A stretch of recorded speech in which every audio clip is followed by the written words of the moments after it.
రాదు. ప్రతి డైరెక్టర్ వచ్చి సుకుమార్ గారితో పర్సనల్గా సార్ మిమ్మల్ని కలిసి మీరు ఎలా కన్సీవ్ చేశారు సార్, ఏంటి సార్ ఇలా తీయచ్చా సార్ సినిమా అనేది ఒక్కొక్కరు వచ్చి క్లాసెస్ చెప్పించుకోకపోతే నేను షర్ట్ తిప్పేసి మైత్రి ఆఫీస్లో తిరుగుతా సార్.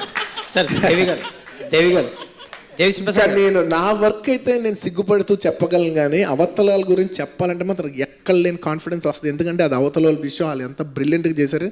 నాకంటే దగ్గర నుంచి చూసిన వ్యక్తి లేదు.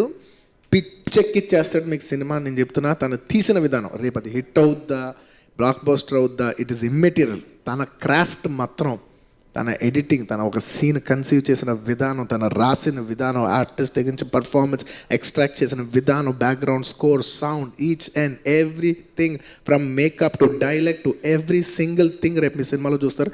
ఇదైతే నేను బల్ల గుద్ది చెప్పగలను ఆయన గురించి. సార్ దేవి గారు దిస్ ఇస్ రాజేష్ మన్నే.